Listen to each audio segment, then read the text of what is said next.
KaraokeBooks. Utopia. Thomas More. Audiobook. Chapter 1. Discourses of Raphael Hythlode, of the best state of a commonwealth.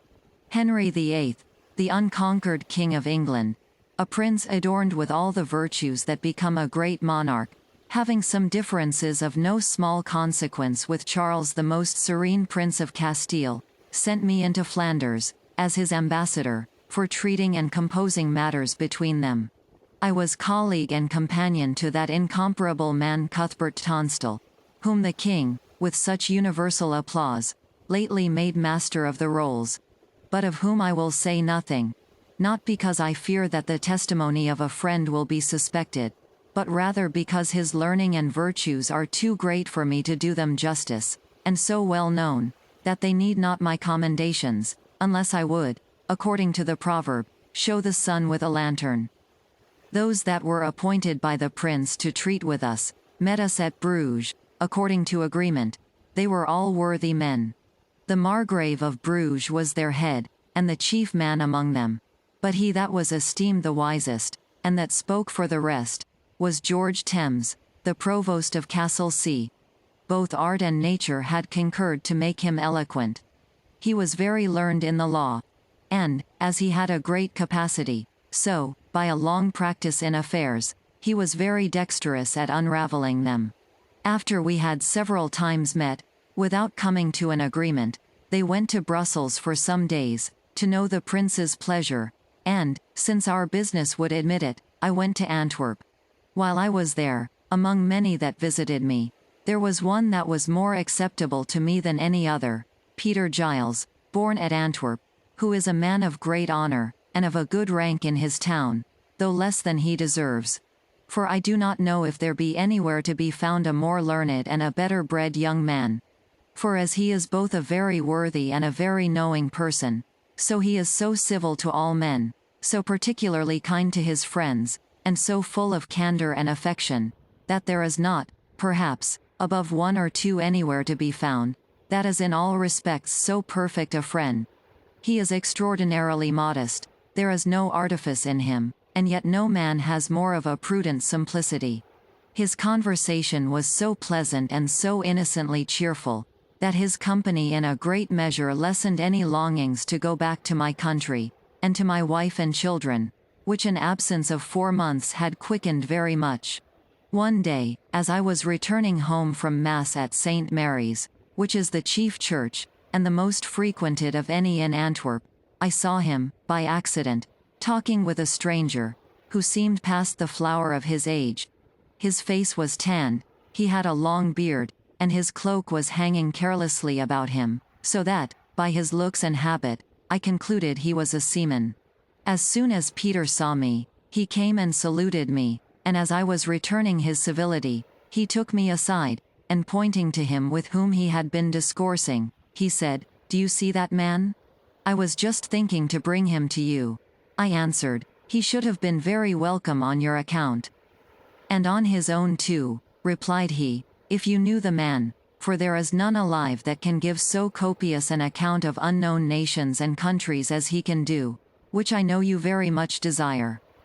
"Then," said I did not guess amiss, for at first sight I took him for a seaman. "But you are much mistaken," said he, "for he has not sailed as a seaman, but as a traveler, or rather a philosopher.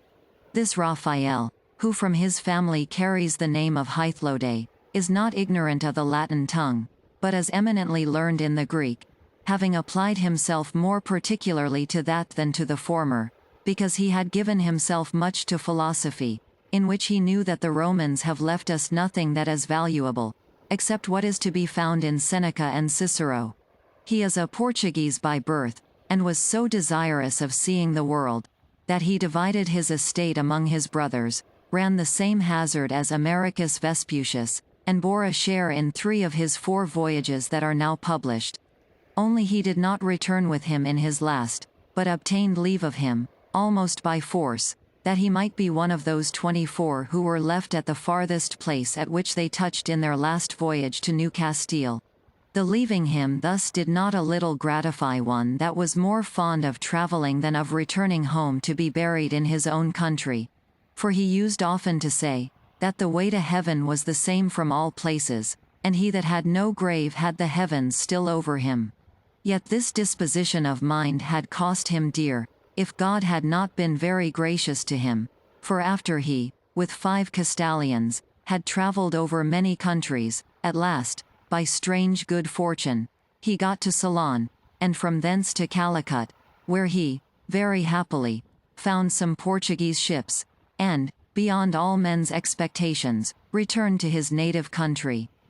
When Peter had said this to me, I thanked him for his kindness in intending to give me the acquaintance of a man whose conversation he knew would be so acceptable, and upon that Raphael and I embraced each other. After those civilities were past which are usual with strangers upon their first meeting, we all went to my house, and entering into the garden, sat down on a green bank and entertained one another in discourse. He told us that when Vespucius had sailed away, he, and his companions that stayed behind in New Castile, by degrees insinuated themselves into the affections of the people of the country, meeting often with them and treating them gently, and at last they not only lived among them without danger, but conversed familiarly with them, and got so far into the heart of a prince, whose name and country I have forgot, that he both furnished them plentifully with all things necessary, and also with the conveniences of travelling, both boats when they went by water, and wagons when they trained over land. He sent with them a very faithful guide, who was to introduce and recommend them to such other princes as they had a mind to see, and after many days' journey, they came to towns, and cities, and to commonwealths, that were both happily governed and well peopled. Under the equator, and as far on both sides of it as the sun moves, there lay vast deserts that were parched with the perpetual heat of the sun. The soil was withered, all things looked dismally, and all places were either quite uninhabited, or abounded with wild beasts and serpents, and some few men, that were neither less wild nor less cruel than the beasts themselves. But, as they went farther, a new scene opened, all things grew milder, the air less burning, the soil more verdant, and even the beasts were less wild. And, at last, there were nations, towns, and cities, that had not only mutual commerce among themselves and with their neighbors, but traded, both by sea and land, to very remote countries. There they found the conveniencies of seeing many countries on all hands, for no ship went any voyage into which he and his companions were not very welcome. The first vessels that they saw were flat-bottomed, their sails were made of reeds and wicker, woven close together, only some were of leather. But, afterwards, they found ships made with round keels and canvas sails, and in all respects like our ships, and the seamen understood both astronomy and navigation. He got wonderfully into their favor by showing them the use of the needle, of which till then they were utterly ignorant. They sailed before with great caution, and only in summer time, but now they count all seasons alike, trusting wholly to the lodestone, in which they are, perhaps, more secure than safe. So that there is reason to fear that this discovery, which was thought would prove so much to their advantage, may, by their imprudence, become an occasion of much mischief to them. But it were too long to dwell on all that he told us he had observed in every place, it would be too great a digression from our present purpose. Whatever is necessary to be told concerning those wise and prudent institutions which he observed among civilized nations, may perhaps be related by us on a more proper occasion. We asked him many questions concerning all these things, to which he answered very willingly. We made no inquiries after monsters, than which nothing is more common. For everywhere one may hear of ravenous dogs and wolves, and cruel men-eaters, but it is not so easy to find states that are well and wisely governed. As he told us of many things that were amiss in those new discovered countries, so he reckoned up not a few things, from which patterns might be taken for correcting the errors of these nations among whom we live, of which an account may be given, as I have already promised, at some other time. For, at present, I intend only to relate those particulars that he told us, of the manners and laws of the Utopians. But I will begin with the occasion that led us to speak of that commonwealth. After Raphael had discoursed with great judgment on the many errors that were both among us and these nations, had treated of the wise institutions both here and there, and had spoken as distinctly of the customs and government of every nation through which he had passed, as if he had spent his whole life in it, Peter, being struck with admiration, said, I wonder, Raphael, how it comes that you enter into no king's service, for I am sure there are none to whom you would not be very acceptable, for your learning and knowledge, both of men and things, is such, that you would not only entertain them very pleasantly, but be of great use to them, by the examples you could set before them, and the advices you could give them, and by this means you would both serve your own interest, and be of great use to all your friends. As for my friends, answered he, I need not be much concerned, having already done for them all that was incumbent on me, for when I was not only in good health, but fresh and young, I think my friends ought to rest contented with this, and not to expect that for their sakes I should enslave myself to any king whatsoever. Soft and fair, said Peter, I do not mean that you should be a slave to any king, but only that you should assist them and be useful to them. The change of the word, said he, does not alter the matter. But term it as you will, replied Peter, I do not see any other way in which you can be so useful, both in private to your friends and to the public, and by which you can make your own condition happier.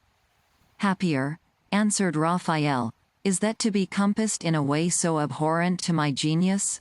Now I live as I will, to which I believe, few courtiers can pretend, and there are so many that court the favor of great men, that there will be no great loss if they are not troubled either with me or with others of my temper.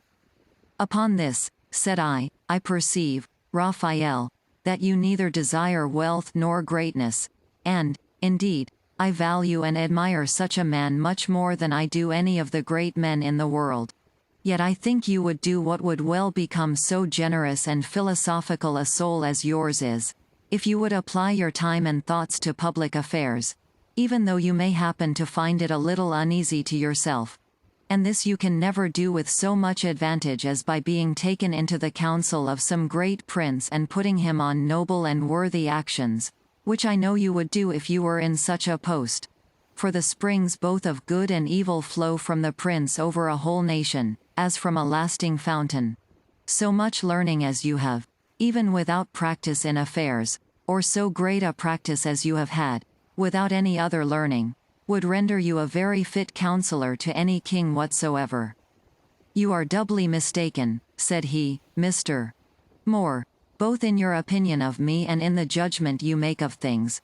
For as I have not that capacity that you fancy I have, so if I had it, the public would not be one jot the better when I had sacrificed my quiet to it. For most princes apply themselves more to affairs of war than to the useful arts of peace, and in these I neither have any knowledge, nor do I much desire it. They are generally more set on acquiring new kingdoms, right or wrong, than on governing well those they possess, and, among the ministers of princes, there are none that are not so wise as to need no assistance, or at least, that do not think themselves so wise that they imagine they need none. And if they court any, it is only those for whom the prince has much personal favor, whom by their fawning and flatteries they endeavor to fix to their own interests. And, indeed, nature has so made us, that we all love to be flattered and to please ourselves with our own notions. The old crow loves his young, and the ape her cubs. Now if in such a court, made up of persons who envy all others and only admire themselves, a person should but propose anything that he had either read in history or observed in his travels, the rest would think that the reputation of their wisdom would sink, and that their interests would be much depressed if they could not run it down. And, if all other things failed, then they would fly to this, that such or such things pleased our ancestors, and it were well for us if we could but match them. They would set up their rest on such an answer, as a sufficient confutation of all that could be said, as if it were a great misfortune that any should be found wiser than his ancestors. But though they willingly let go all the good things that were among those of former ages, yet, if better things are proposed, they cover themselves obstinately with this excuse of reverence to past times. I have met with these proud, morose, and absurd judgments of things in many places, particularly once in England. Were you ever there? Said I. Yes, I was, answered he, and stayed some months there, not long after the rebellion in the West was suppressed, with a great slaughter of the poor people that were engaged in it. I was then much obliged to that reverend prelate, John Morton, Archbishop of Canterbury, Cardinal, and Chancellor of England. A man, said he, Peter, for Mr. More knows well what he was. That was not less venerable for his wisdom and virtues than for the high character he bore. He was of a middle stature, not broken with age. His looks begot reverence rather than fear. His conversation was easy, but serious and grave. He sometimes took pleasure to try the force of those that came as suitors to him upon business by speaking sharply, though decently, to them, and by that he discovered their spirit and presence of mind, with which he was much delighted when it did not grow up to impudence, as bearing a great resemblance to his own temper, and he looked on such persons as the fittest men for affairs. He spoke both gracefully and weightily.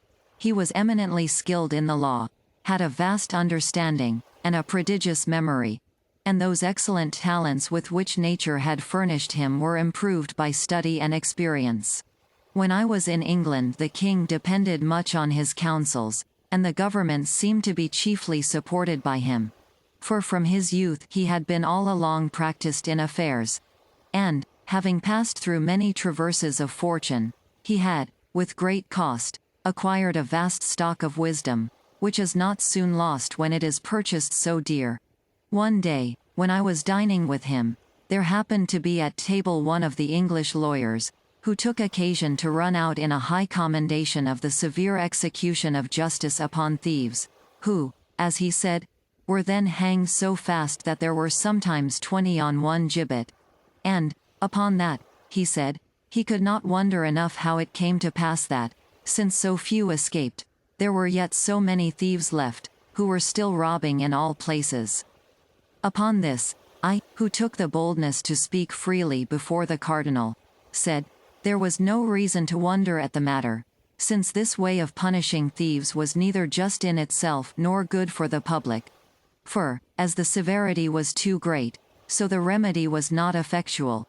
Simple theft not being so great a crime that it ought to cost a man his life.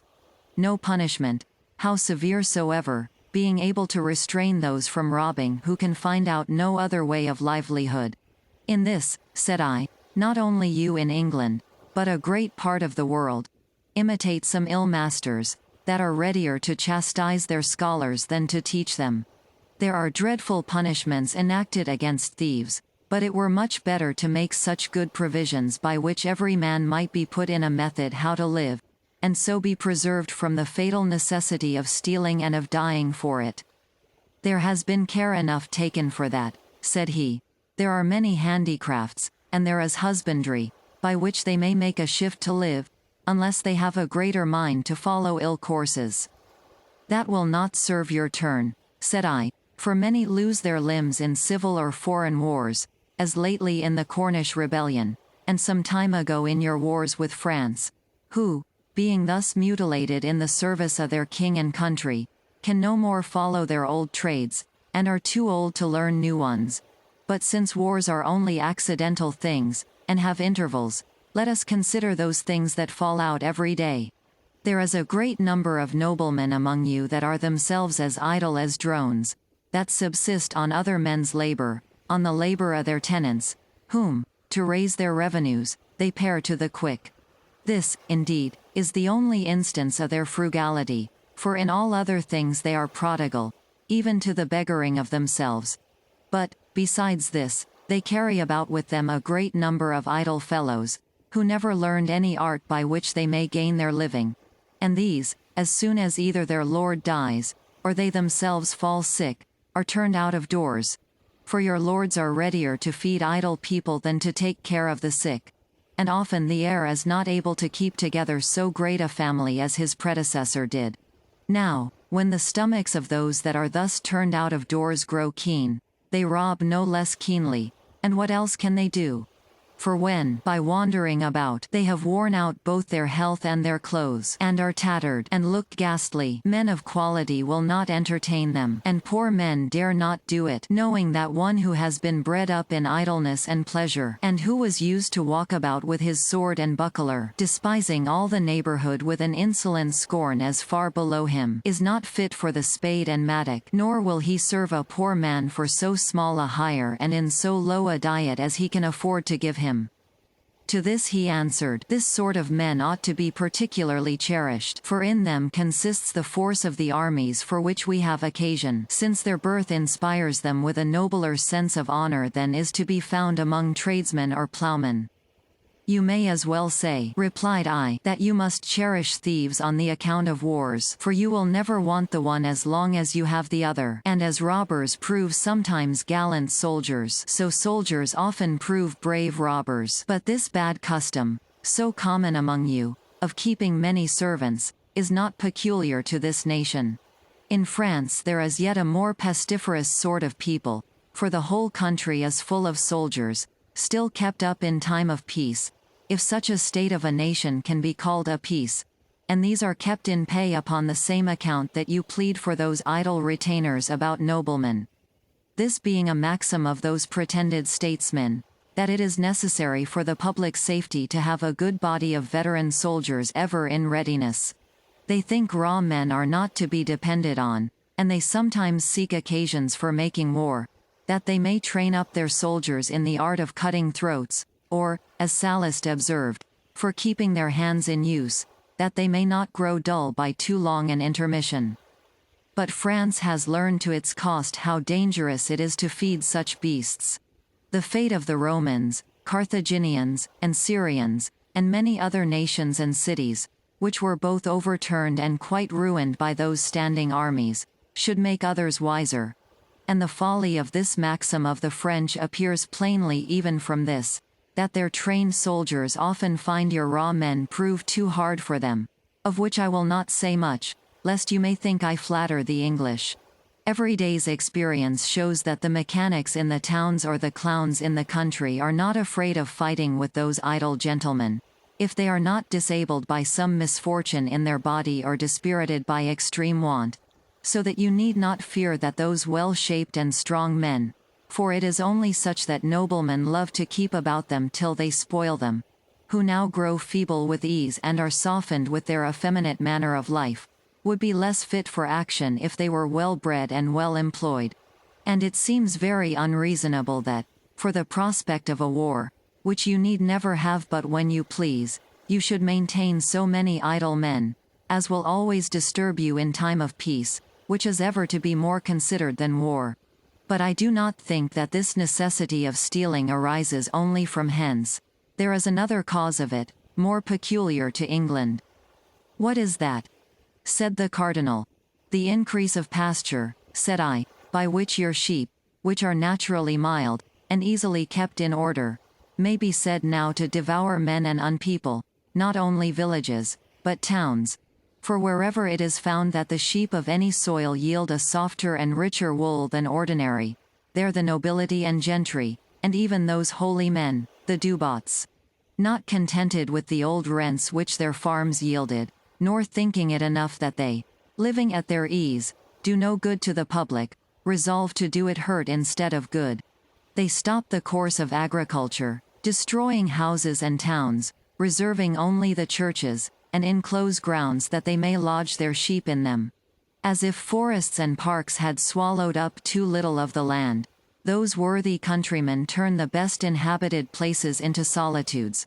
For when an insatiable wretch, who is a plague to his country, resolves to enclose many thousand acres of ground, the owners, as well as tenants, are turned out of their possessions by trick or by main force, or, being wearied out by ill usage, they are forced to sell them, by which means those miserable people, both men and women, married and unmarried, old and young, with their poor but numerous families, since country business requires many hands, are all forced to change their seats, not knowing whither to go, and they must sell, almost for nothing, their household stuff, which could not bring them much money, even though they might stay for a buyer. When that little money is at an end, for it will be soon spent, what is left for them to do but either to steal, and so to be hanged, God knows how justly, or to go about and beg? And if they do this, they are put in prison as idle vagabonds, while they would willingly work but can find none that will hire them. For there is no more occasion for country labor, to which they have been bred, when there is no arable ground left. One shepherd can look after a flock, which will stock an extent of ground that would require many hands if it were to be plowed and reaped. This, likewise, in many places raises the price of corn.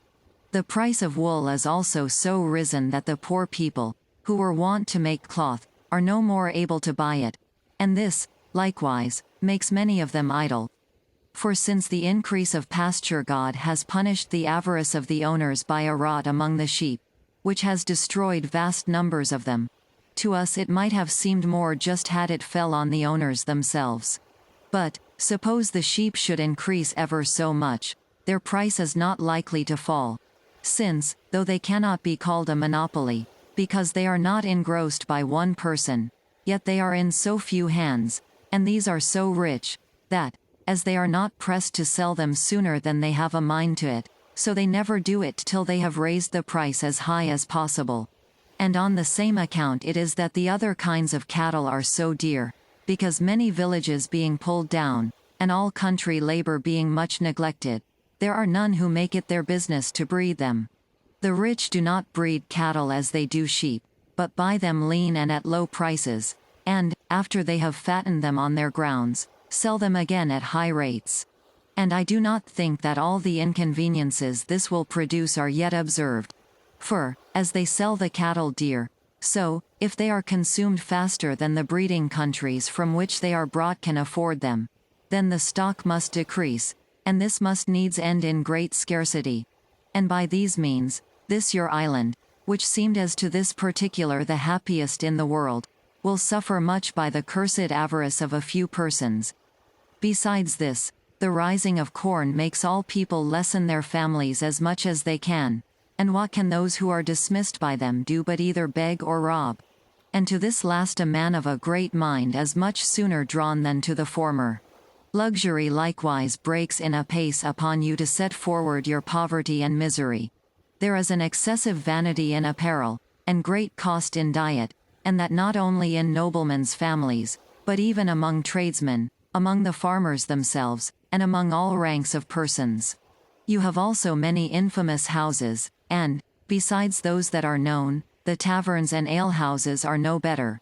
Add to these dice, cards, tables, football, tennis, and quoits, in which money runs fast away, and those that are initiated into them must, in the conclusion, betake themselves to robbing for a supply. Banish these plagues, and give orders that those who have dispeopled so much soil may either rebuild the villages they have pulled down or let out their grounds to such as will do it. Restrain those engrossings of the rich, that are as bad almost as monopolies. Leave fewer occasions to idleness. Let agriculture be set up again, and the manufacture of the wool be regulated, that so there may be work found for those companies of idle people whom want forces to be thieves, or who now, being idle vagabonds or useless servants, will certainly grow thieves at last. If you do not find a remedy to these evils, it is a vain thing to boast of your severity in punishing theft, which, though it may have the appearance of justice, yet in itself is neither just nor convenient. For if you suffer your people to be ill-educated, and their manners to be corrupted from their infancy, and then punish them for those crimes to which their first education disposed them, what else is to be concluded from this but that you first make thieves and then punish them? While I was talking thus, the counselor, who was present, had prepared an answer, and had resolved to resume all I had said, according to the formality of a debate, in which things are generally repeated more faithfully than they are answered, as if the chief trial to be made were of men's memories. You have talked prettily, for a stranger, said he, having heard of many things among us which you have not been able to consider well. But I will make the whole matter plain to you, and will first repeat in order all that you have said. Then I will show how much your ignorance of our affairs has misled you. and will, in the last place, answer all your arguments. And, that I may begin where I promised, there were 4 things. Hold your peace, said the cardinal. This will take up too much time. Therefore we will, at present, ease you of the trouble of answering, and reserve it to our next meeting, which shall be tomorrow, if Raphael's affairs and yours can admit of it. But, Raphael, said he to me, I would gladly know upon what reason it is that you think theft ought not to be punished by death. Would you give way to it? Or do you propose any other punishment that will be more useful to the public? For, since death does not restrain theft, if men thought their lives would be safe, what fear or force could restrain ill men? On the contrary, they would look on the mitigation of the punishment as an invitation to commit more crimes. I answered, it seems to me a very unjust thing to take away a man's life for a little money, for nothing in the world can be of equal value with a man's life. And if it be said, that it is not for the money that one suffers, but for his breaking the law, I must say, extreme justice is an extreme injury.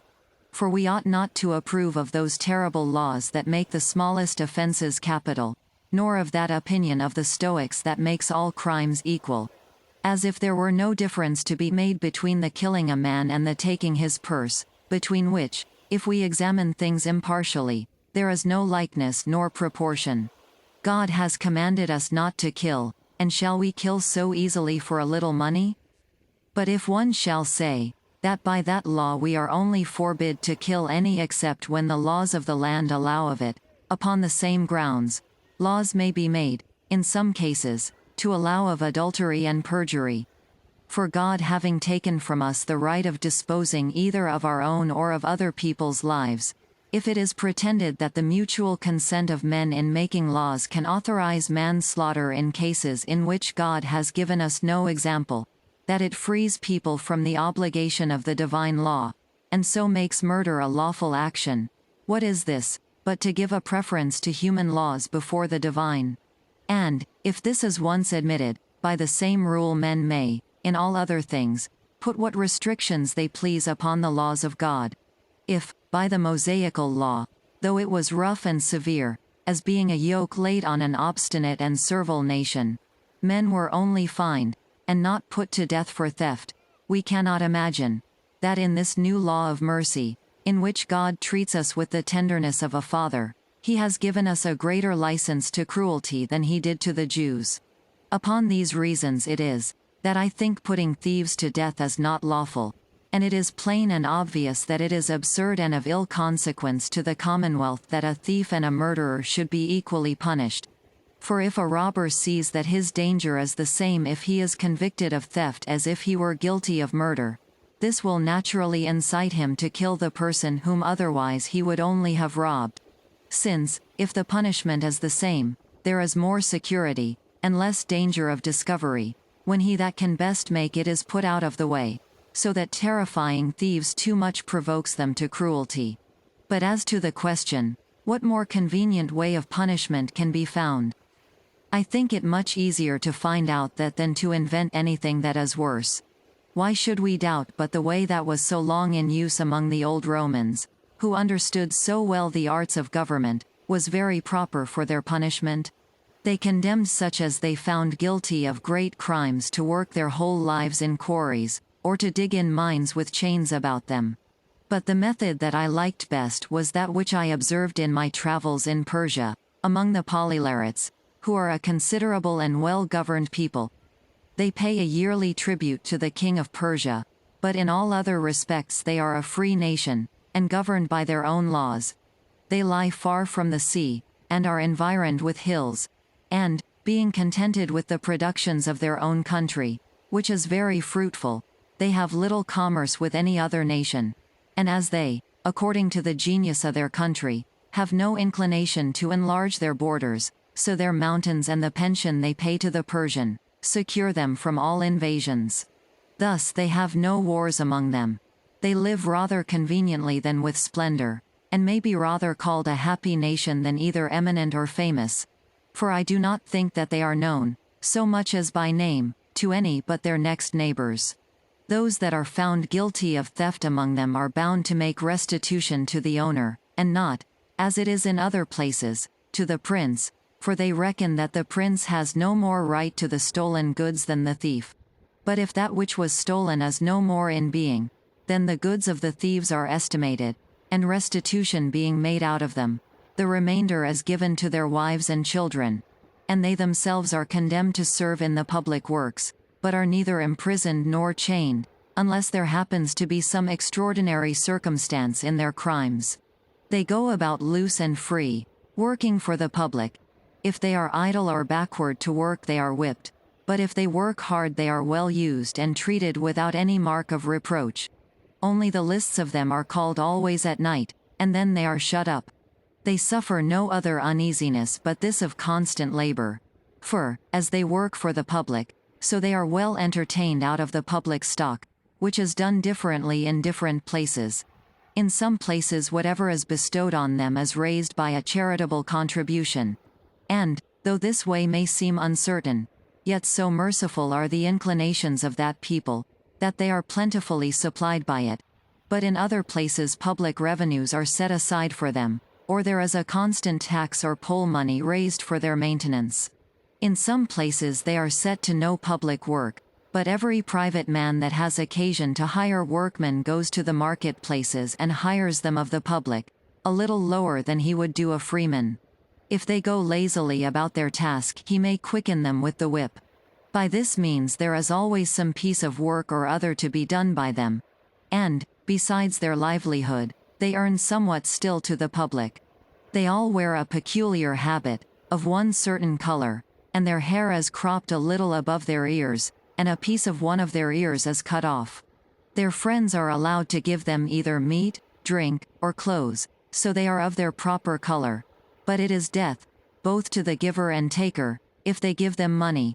Nor is it less penal for any freeman to take money from them upon any account whatsoever.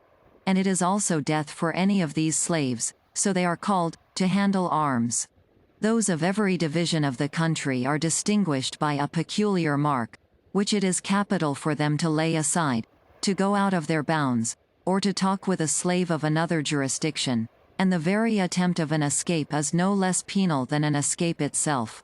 It is death for any other slave to be accessory to it, and if a freeman engages in it he is condemned to slavery.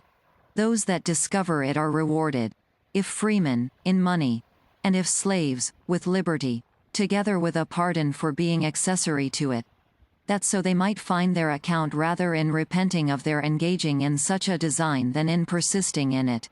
These are their laws and rules in relation to robbery, and it is obvious that they are as advantageous as they are mild and gentle, since vice is not only destroyed and men preserved, but they are treated in such a manner as to make them see the necessity of being honest and of employing the rest of their lives in repairing the injuries they had formerly done to society.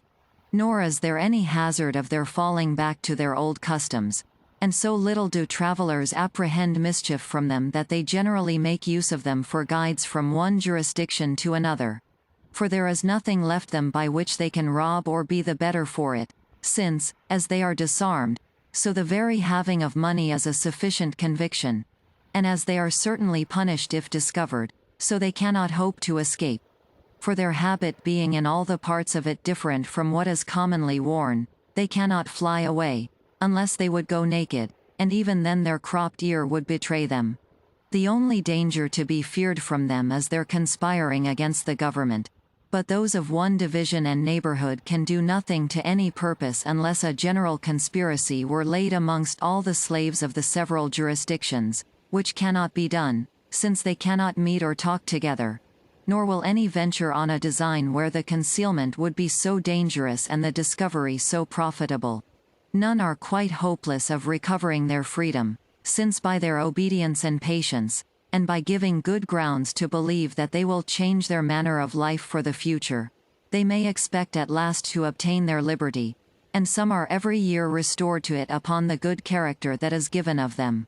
When I had related all this, I added that I did not see why such a method might not be followed with more advantage than could ever be expected from that severe justice which the counsellor magnified so much. To this he answered, that it could never take place in England without endangering the whole nation. As he said this he shook his head, made some grimaces, and held his peace, while all the company seemed of his opinion, except the cardinal, who said, that it was not easy to form a judgment of its success, since it was a method that never yet had been tried, but if, said he, when sentence of death were passed upon a thief, the prince would reprieve him for a while, and make the experiment upon him, denying him the privilege of a sanctuary, and then, if it had a good effect upon him, it might take place, and, if it did not succeed, the worst would be to execute the sentence on the condemned persons at last, and I do not see, added he, why it would be either unjust, inconvenient, or at all dangerous to admit of such a delay. In my opinion the vagabonds ought to be treated in the same manner, against whom, though we have made many laws, yet we have not been able to gain our end. When the cardinal had done, they all commended the motion, though they had despised it when it came from me, but more particularly commended what related to the vagabonds. I do not know whether it be worth while to tell what followed, for it was very ridiculous, but I shall venture at it, for as it is not foreign to this matter, so some good use may be made of it. There was a jester standing by, that counterfeited the fool so naturally that he seemed to be really one. The jests which he offered were so cold and dull that we laughed more at him than at them. Yet sometimes he said, as it were by chance, things that were not unpleasant, so as to justify the old proverb, that he who throws the dice often, will sometimes have a lucky hit. When one of the company had said that I had taken care of the thieves, and the cardinal had taken care of the vagabonds, so that there remained nothing but that some public provision might be made for the poor whom sickness or old age had disabled from labor. Leave that to me, said the fool, and I shall take care of them, for there is no sort of people whose sight I abhor more, having been so often vexed with them and with their sad complaints, but as dolefully soever as they have told their tale, they could never prevail so far as to draw 1 penny from me, for either I had no mind to give them anything, or, when I had a mind to do it, I had nothing to give them, and they now know me so well that they will not lose their labor, but let me pass without giving me any trouble, because they hope for nothing, no more, in faith, than if I were a priest. But I would have a law made for sending all these beggars to monasteries, the men to the Benedictines, to be made lay brothers, and the women to be nuns. The cardinal smiled, and approved of it in jest. There was a divine present, who, though he was a grave morose man, yet he was so pleased with this reflection that was made on the priests and the monks that he began to play with the fool, and said to him, This will not deliver you from all beggars, except you take care of us friars. That is done already, answered the fool, for the cardinal has provided for you by what he proposed for restraining vagabonds and setting them to work, for I know no vagabonds like you.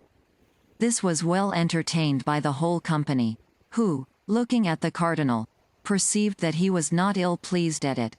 Only the friar himself was vexed, as may be easily imagined, and fell into such a passion that he could not forbear railing at the fool, and calling him knave, slanderer, backbiter, and son of perdition, and then cited some dreadful threatenings out of the Scriptures against him.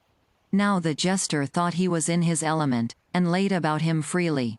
Good friar, said he, be not angry, for it is written, In patience possess your soul. The friar answered, For I shall give you his own words. I am not angry, you hangman.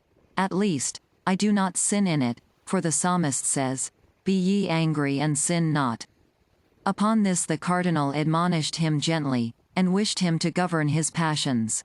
No, my lord, said he, I speak not but from a good zeal, which I ought to have, for holy men have had a good zeal, as it is said, The zeal of thy house hath eaten me up. And we sing in our church that those who mocked Elisha as he went up to the house of God felt the effects of his zeal, which that mocker, that rogue, that scoundrel, will perhaps feel. You do this, perhaps, with a good intention, said the cardinal, but, in my opinion, it were wiser in you, and perhaps better for you, not to engage in so ridiculous a contest with a fool. No, my lord, answered he, that were not wisely done, for Solomon, the wisest of men, said, Answer a fool according to his folly, which I now do, and show him the ditch into which he will fall, if he is not aware of it. For if the many mockers of Elisha, who was but one bald man, felt the effect of his zeal, what will become of the mocker of so many friars, among whom there are so many bald men? We have, likewise, a bull, by which all that jeer us are excommunicated. When the cardinal saw that there was no end of this matter, he made a sign to the fool to withdraw, turned the discourse another way, and soon after rose from the table, and, dismissing us, went to hear causes. Thus, Mr. Moore, I have run out into a tedious story, of the length of which I had been ashamed, if, as you earnestly begged it of me, I had not observed you to hearken to it as if you had no mind to lose any part of it. I might have contracted it, but I resolved to give it you at large, that you might observe how those that despised what I had proposed, no sooner perceived that the cardinal did not dislike it but presently approved of it, fawned so on him and flattered him to such a degree, that they in good earnest applauded those things that he only liked in jest. And from hence you may gather how little courtiers would value either me or my counsels. To this I answered, you have done me a great kindness in this relation. For as everything has been related by you both wisely and pleasantly, so you have made me imagine that I was in my own country and grown young again, by recalling that good cardinal to my thoughts, in whose family I was bred from my childhood. And though you are, upon other accounts, very dear to me, yet you are the dearer because you honor his memory so much.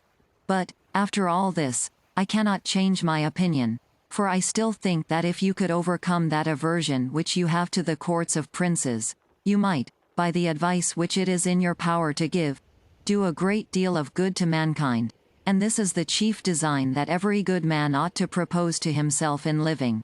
For your friend Plato thinks that nations will be happy when either philosophers become kings or kings become philosophers. It is no wonder if we are so far from that happiness, while philosophers will not think it their duty to assist kings with their counsels. They are not so base-minded, said he, but that they would willingly do it. Many of them have already done it by their books, if those that are in power would but hearken to their good advice. But Plato judged right, that except kings themselves became philosophers, they who from their childhood are corrupted with false notions would never fall in entirely with the counsels of philosophers, and this he himself found to be true in the person of Dionysus. Do not you think that if I were about any king, proposing good laws to him, and endeavoring to root out all the cursed seeds of evil that I found in him, I should either be turned out of his court, or, at least, be laughed at for my pains? For instance, what could I signify if I were about the King of France, and were called into his cabinet council, where several wise men, in his hearing, were proposing many expedients, as, by what arts and practices Milan may be kept, and Naples, that has so often slipped out of their hands, recovered; how the Venetians, and after them the rest of Italy, may be subdued; and then how Flanders, Brabant, and all Burgundy, and some other kingdoms which he has swallowed already in his designs, may be added to his empire? One proposes a league with the Venetians, to be kept as long as he finds his account in it, and that he ought to communicate counsels with them, and give them some share of the spoil till his success makes him need or fear them less, and then it will be easily taken out of their hands. Another proposes the hiring the Germans and the securing the Switzers by pensions. Another proposes the gaining the emperor by money, which is omnipotent with him.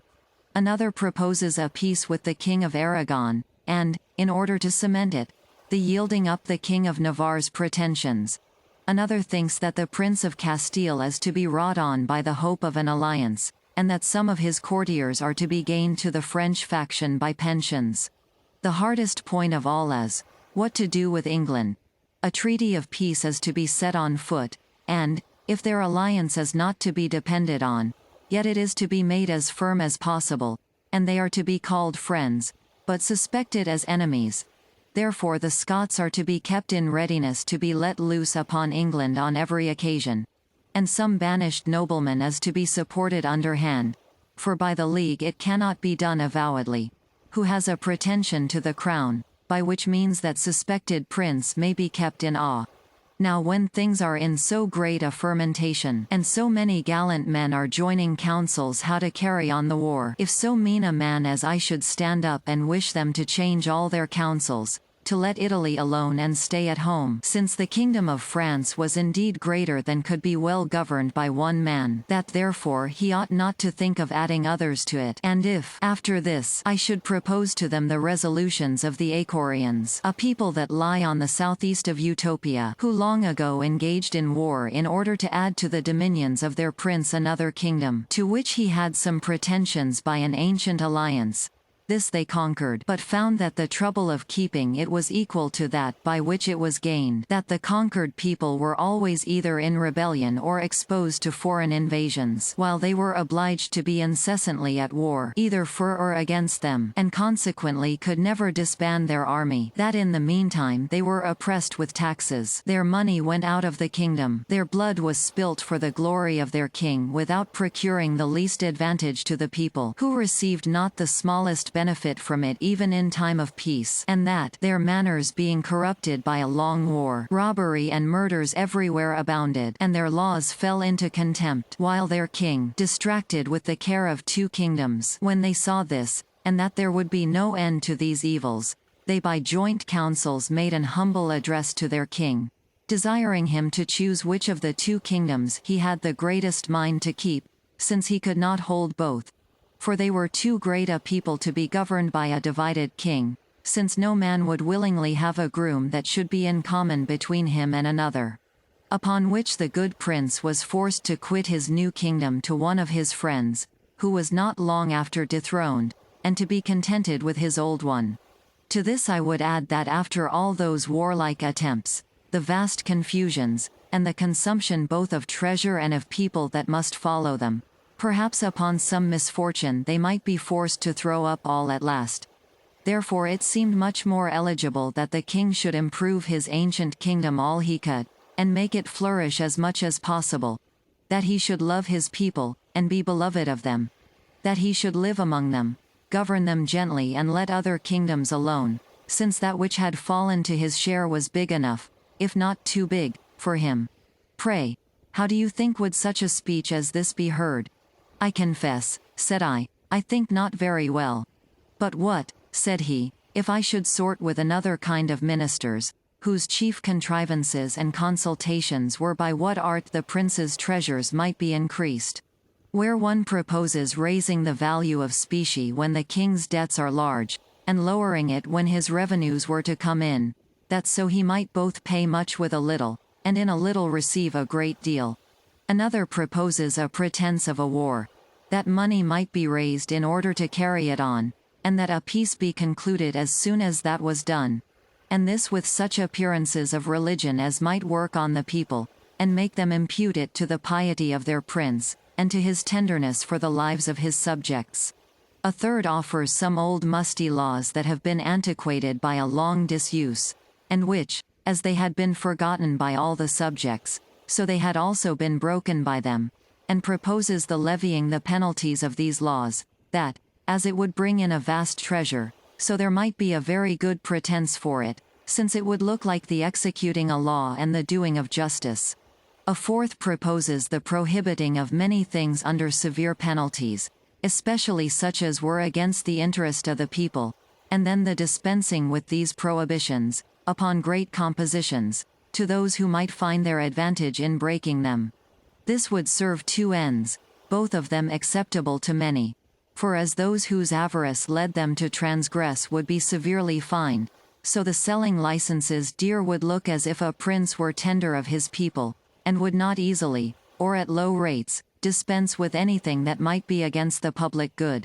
Another proposes that the judges must be made sure, that they may declare always in favor of the prerogative, that they must be often sent for to court, that the king may hear them argue those points in which he is concerned, since, how unjust soever any of his pretensions may be, yet still some one or other of them, either out of contradiction to others, or the pride of singularity, or to make their court, would find out some pretense or other to give the king a fair color to carry the point. For if the judges but differ in opinion, The clearest thing in the world is made by that means disputable, and truth being once brought in question, the king may then take advantage to expound the law for his own profit, while the judges that stand out will be brought over, either through fear or modesty, and they being thus gained, all of them may be sent to the bench to give sentence boldly as the king would have it, for fair pretenses will never be wanting when sentence is to be given in the prince's favor. It will either be said that equity lies of his side, or some words in the law will be found sounding that way, or some forced sense will be put on them. And, when all other things fail, the king's undoubted prerogative will be pretended, as that which is above all law, and to which a religious judge ought to have a special regard. Thus all consent to that maxim of Crassus, that a prince cannot have treasure enough, since he must maintain his armies out of it; that a king, even though he would, can do nothing unjustly; that all property is in him, not excepting the very persons of his subjects; and that no man has any other property but that which the king, out of his goodness, thinks fit to leave him. And they think it is the prince's interest that there be as little of this left as may be, as if it were his advantage that his people should have neither riches nor liberty, since these things make them less easy and willing to submit to a cruel and unjust government. Whereas necessity and poverty blunts them, makes them patient, beats them down, and breaks that height of spirit that might otherwise dispose them to rebel. Now what if, after all these propositions were made, I should rise up and assert that such counsels were both unbecoming a king and mischievous to him, and that not only his honor, but his safety, consisted more in his people's wealth than in his own; if I should show that they choose a king for their own sake, and not for his; that, by his care and endeavors, they may be both easy and safe; and that, therefore, a prince ought to take more care of his people's happiness than of his own, as a shepherd is to take more care of his flock than of himself? It is also certain that they are much mistaken that think the poverty of a nation is a mean of the public safety. Who quarrel more than beggars? Who does more earnestly long for a change than he that is uneasy in his present circumstances? And who run to create confusions with so desperate a boldness as those who, having nothing to lose, hope to gain by them? If a king should fall under such contempt or envy that he could not keep his subjects in their duty but by oppression and ill usage, and by rendering them poor and miserable, it were certainly better for him to quit his kingdom than to retain it by such methods as make him, while he keeps the name of authority, lose the majesty due to it. Nor is it so becoming the dignity of a king to reign over beggars as over rich and happy subjects. And therefore Fabricius, a man of a noble and exalted temper, said, he would rather govern rich men than be rich himself. Since for one man to abound in wealth and pleasure when all about him are mourning and groaning, is to be a jailer and not a king. He is an unskillful physician that cannot cure one disease without casting his patient into another. So he that can find no other way for correcting the errors of his people but by taking from them the conveniences of life, shows that he knows not what it is to govern a free nation. He himself ought rather to shake off his sloth, or to lay down his pride, for the contempt or hatred that his people have for him takes its rise from the vices in himself. Let him live upon what belongs to him without wronging others, and accommodate his expense to his revenue. Let him punish crimes, and, by his wise conduct, let him endeavor to prevent them, rather than be severe when he has suffered them to be too common. Let him not rashly revive laws that are abrogated by disuse, especially if they have been long forgotten and never wanted. And let him never take any penalty for the breach of them to which a judge would not give way in a private man, but would look on him as a crafty and unjust person for pretending to it. To these things I would add that law among the Macarians, a people that live not far from Utopia, by which their king, on the day on which he began to reign, is tied by an oath, confirmed by solemn sacrifices, never to have at once above 1,000 pounds of gold in his treasures, or so much silver as is equal to that in value. This law, they tell us, was made by an excellent king who had more regard to the riches of his country than to his own wealth, and therefore provided against the heaping up of so much treasure as might impoverish the people. He thought that moderate sum might be sufficient for any accident, if either the king had occasion for it against the rebels, or the kingdom against the invasion of an enemy. But that it was not enough to encourage a prince to invade other men's rights, a circumstance that was the chief cause of his making that law. He also thought that it was a good provision for that free circulation of money so necessary for the course of commerce and exchange. And when a king must distribute all those extraordinary accessions that increase treasure beyond the due pitch, it makes him less disposed to oppress his subjects. Such a king as this will be the terror of ill men, and will be beloved by all the good. If, I say, I should talk of these or such like things to men that had taken their bias another way, how deaf would they be to all I could say? No doubt, very deaf, answered I. And no wonder, for one is never to offer propositions or advice that we are certain will not be entertained. Discourses so much out of the road could not avail anything, nor have any effect on men whose minds were prepossessed with different sentiments. This philosophical way of speculation is not unpleasant among friends in a free conversation. But there is no room for it in the courts of princes, where great affairs are carried on by authority. That is what I was saying, replied he, that there is no room for philosophy in the courts of princes. Yes, there is, said I, but not for this speculative philosophy, that makes everything to be alike fitting at all times.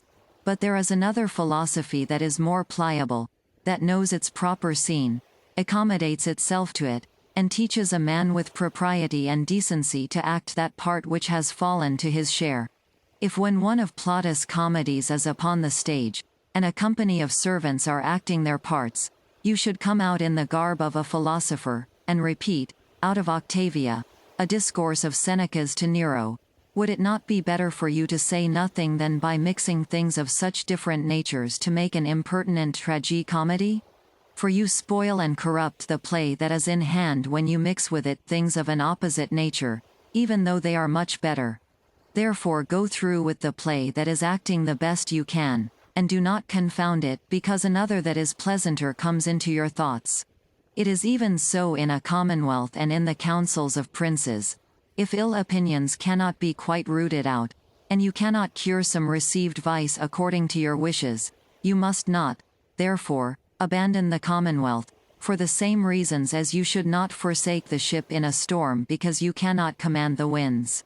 You are not obliged to assault people with discourses that are out of their road, when you see that their received notions must prevent your making an impression upon them. You ought rather to cast about and to manage things with all the dexterity in your power, so that, if you are not able to make them go well, they may be as little ill as possible. For, except all men were good, everything cannot be right, and that is a blessing that I do not at present hope to see. According to your argument, answered he, all that I could be able to do would be to preserve myself from being mad while I endeavored to cure the madness of others. For, if I speak with, I must repeat what I have said to you. And as for lying, whether a philosopher can do it or not I cannot tell. I am sure I cannot do it. But though these discourses may be uneasy and ungrateful to them, I do not see why they should seem foolish or extravagant. Indeed, if I should either propose such things as Plato has contrived in his Commonwealth, or as the Utopians practice in theirs, though they might seem better, as certainly they are, yet they are so different from our establishment, which is founded on property, there being no such thing among them, that I could not expect that it would have any effect on them. But such discourses as mine, which only call past evils to mind and give warning of what may follow, leave nothing in them that is so absurd that they may not be used at any time, for they can only be unpleasant to those who are resolved to run headlong the contrary way. And if we must let alone everything as absurd or extravagant, which, by reason of the wicked lives of many, may seem uncouth, we must, even among Christians, give over pressing the greatest part of those things that Christ hath taught us, though he has commanded us not to conceal them, but to proclaim on the housetops that which he taught in secret. The greatest parts of his precepts are more opposite to the lives of the men of this age than any part of my discourse has been. But the preachers seem to have learned that craft to which you advise me.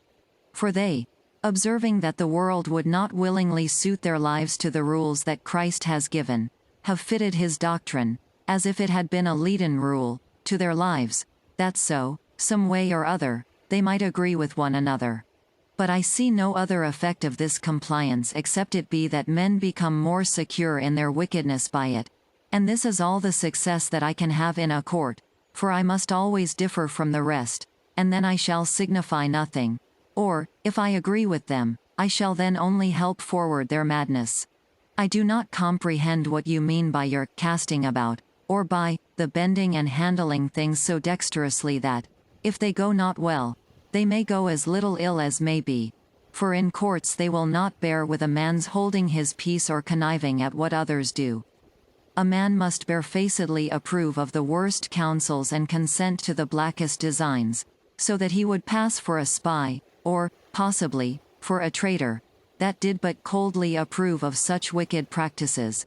And therefore when a man is engaged in such a society, he will be so far from being able to mend matters by his casting about, as you call it, that he will find no occasions of doing any good. The ill company will sooner corrupt him than be the better for him. Or if, notwithstanding all their ill company, he still remains steady and innocent, yet their follies and knavery will be imputed to him. And, by mixing counsels with them, he must bear his share of all the blame that belongs wholly to others. It was no ill simile by which Plato set forth the unreasonableness of a philosopher's meddling with government. If a man, says he, were to see a great company run out every day into the rain and take delight in being wet, if he knew that it would be to no purpose for him to go and persuade them to return to their houses in order to avoid the storm, and that all that could be expected by his going to speak to them would be that he himself should be as wet as they, it would be best for him to keep within doors, and, since he had not influence enough to correct other people's folly, to take care to preserve himself. Though, to speak plainly my real sentiments, I must freely own that as long as there is any property, and while money is the standard of all other things, I cannot think that a nation can be governed either justly or happily. Not justly, because the best things will fall to the share of the worst men. Nor happily, because all things will be divided among a few, and even these are not in all respects happy, the rest being left to be absolutely miserable.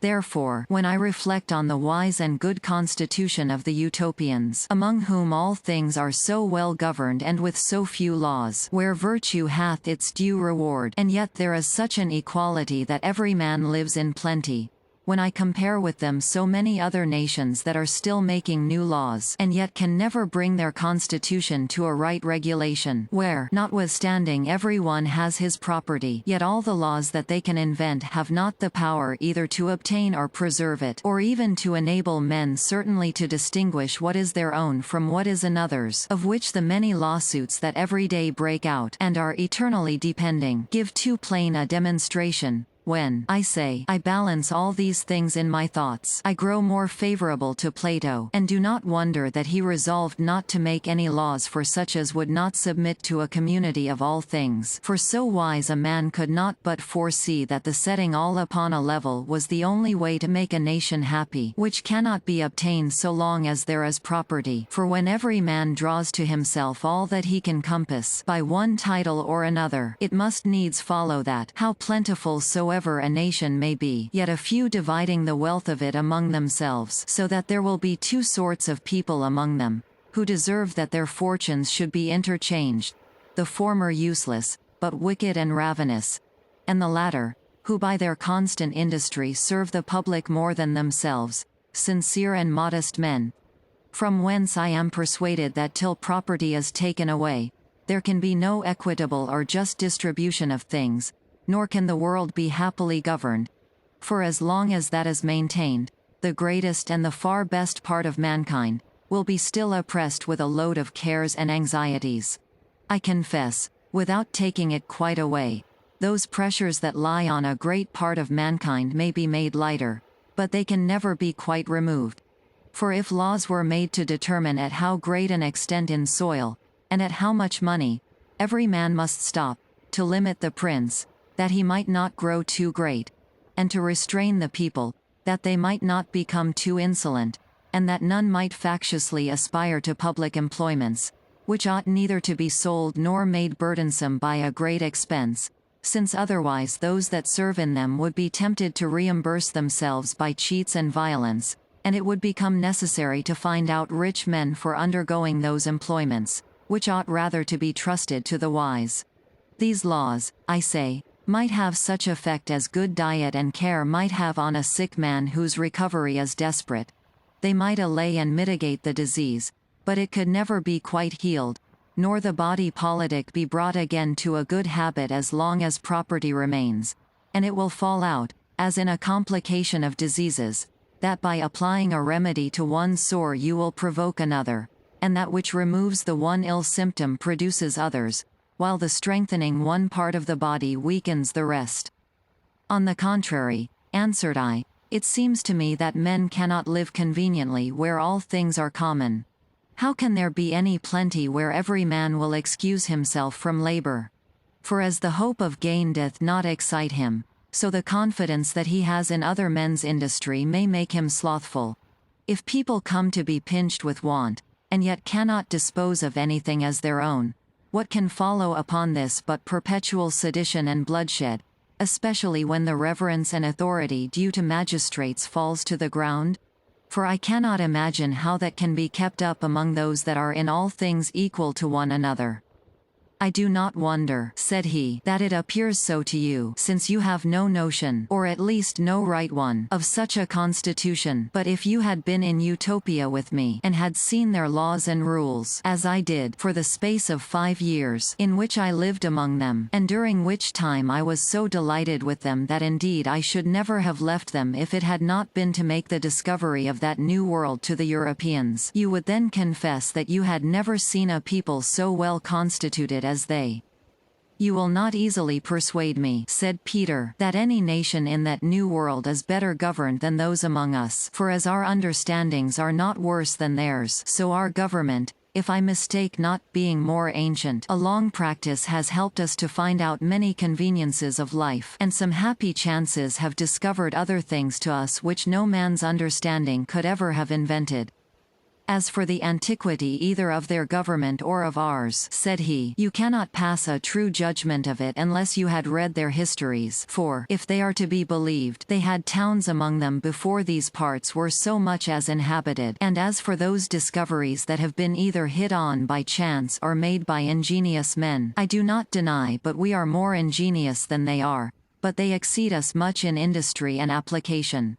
They knew little concerning us before our arrival among them. They call us all by a general name of the nations that lie beyond the equinoctial line, for their chronicle mentions a shipwreck that was made on their coast 1200 years ago, and that some Romans and Egyptians that were in the ship, getting safe ashore, spent the rest of their days amongst them. And such was their ingenuity that from this single opportunity they drew the advantage of learning from those unlooked-for guests, and acquired all the useful arts that were then among the Romans, and which were known to these shipwrecked men. And by the hints that they gave them they themselves found out even some of those arts which they could not fully explain. So happily did they improve that accident of having some of our people cast upon their shore. But if such an accident has at any time brought any from thence into Europe, we have been so far from improving it that we do not so much as remember it, as, in after times perhaps, it will be forgot by our people that I was ever there. For though they, from one such accident, made themselves masters of all the good inventions that were among us, yet I believe it would be long before we should learn or put in practice any of the good institutions that are among them. And this is the true cause of their being better governed and living happier than we, though we come not short of them in point of understanding or outward advantages. Upon this I said to him, I earnestly beg you would describe that island very particularly to us. Be not too short, but set out in order all things relating to their soil, their rivers, their towns, their people, their manners, constitution, laws, and, in a word, all that you imagine we desire to know, and you may well imagine that we desire to know everything concerning them of which we are hitherto ignorant. I will do it very willingly, said he, for I have digested the whole matter carefully, but it will take up some time. Let us go, then, said I, first and dine, and then we shall have leisure enough. He consented. We went in and dined, and after dinner came back and sat down in the same place. I ordered my servants to take care that none might come and interrupt us, and both Peter and I desired Raphael to be as good as his word. When he saw that we were very intent upon it, he paused a little to recollect himself, and began in this manner. The island of Utopia is in the middle 200 miles broad, and holds almost at the same breadth over a great part of it, but it grows narrower towards both ends. Its figure is not unlike a crescent. Between its horns the sea comes in 11 miles broad, and spreads itself into a great bay, which is environed with land to the compass of about 500 miles, and is well secured from winds. In this bay there is no great current. The whole coast is, as it were, one continued harbor, which gives all that live in the island great convenience for mutual commerce. But the entry into the bay, occasioned by rocks on the one hand and shallows on the other, is very dangerous. In the middle of it there is one single rock which appears above water, and may, therefore, easily be avoided, and on the top of it there is a tower, in which a garrison is kept. The other rocks lie under water, and are very dangerous. The channel is known only to the natives, so that if any stranger should enter into the bay without one of their pilots, he would run great danger of shipwreck. For even they themselves could not pass it safe if some marks that are on the coast did not direct their way, and if these should be but a little shifted, any fleet that might come against them, how great soever it were, would be certainly lost.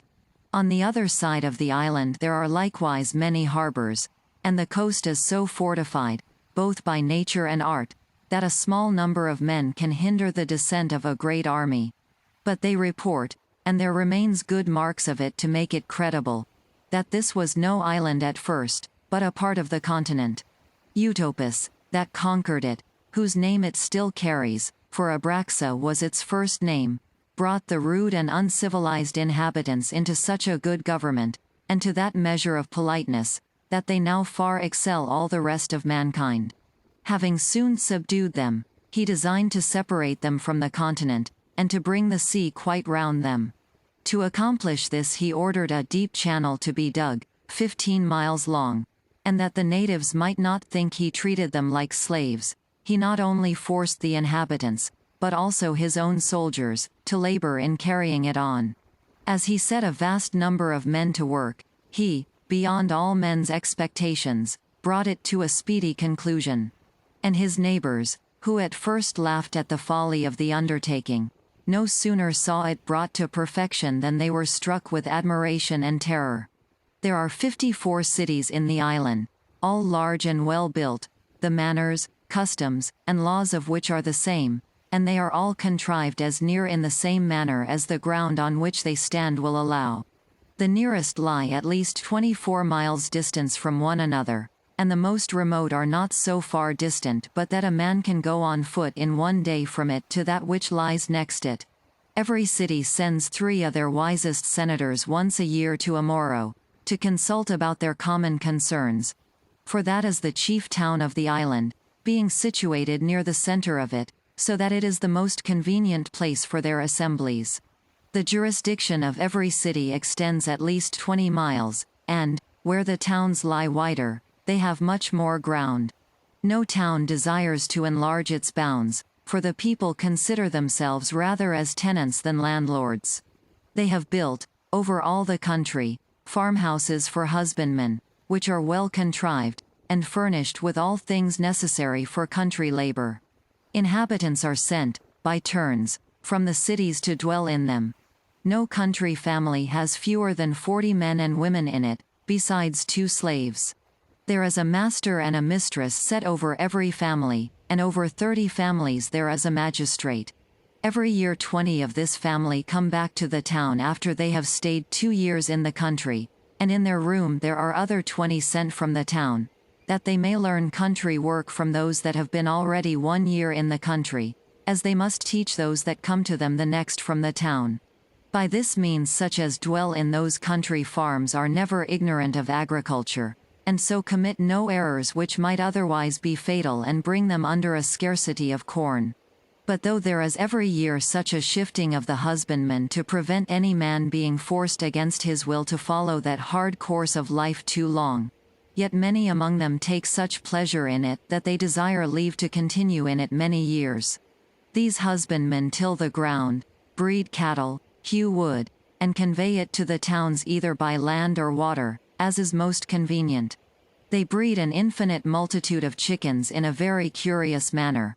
For the hens do not sit and hatch them, but a vast number of eggs are laid in a gentle and equal heat in order to be hatched, and they are no sooner out of the shell, and able to stir about, but they seem to consider those that feed them as their mothers, and follow them as other chickens do the hen that hatched them.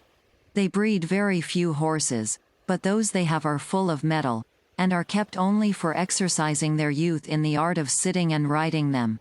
For they do not put them to any work, either of ploughing or carriage, in which they employ oxen. For though their horses are stronger, yet they find oxen can hold out longer, and as they are not subject to so many diseases, so they are kept upon a less charge and with less trouble. And even when they are so worn out that they are no more fit for labor, they are good meat at last. They sow no corn but that which is to be their bread. For they drink either wine, cider or perry, and often water, sometimes boiled with honey or licorice, with which they abound.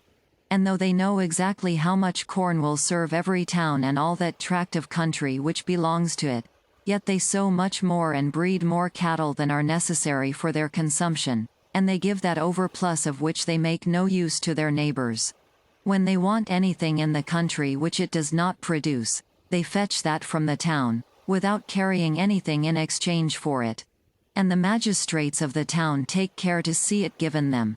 For they meet generally in the town once a month, upon a festival day. When the time of harvest comes, the magistrates in the country send to those in the towns and let them know how many hands they will need for reaping the harvest. And the number they call for being sent to them, they commonly dispatch it all in one day. KaraokeBooks.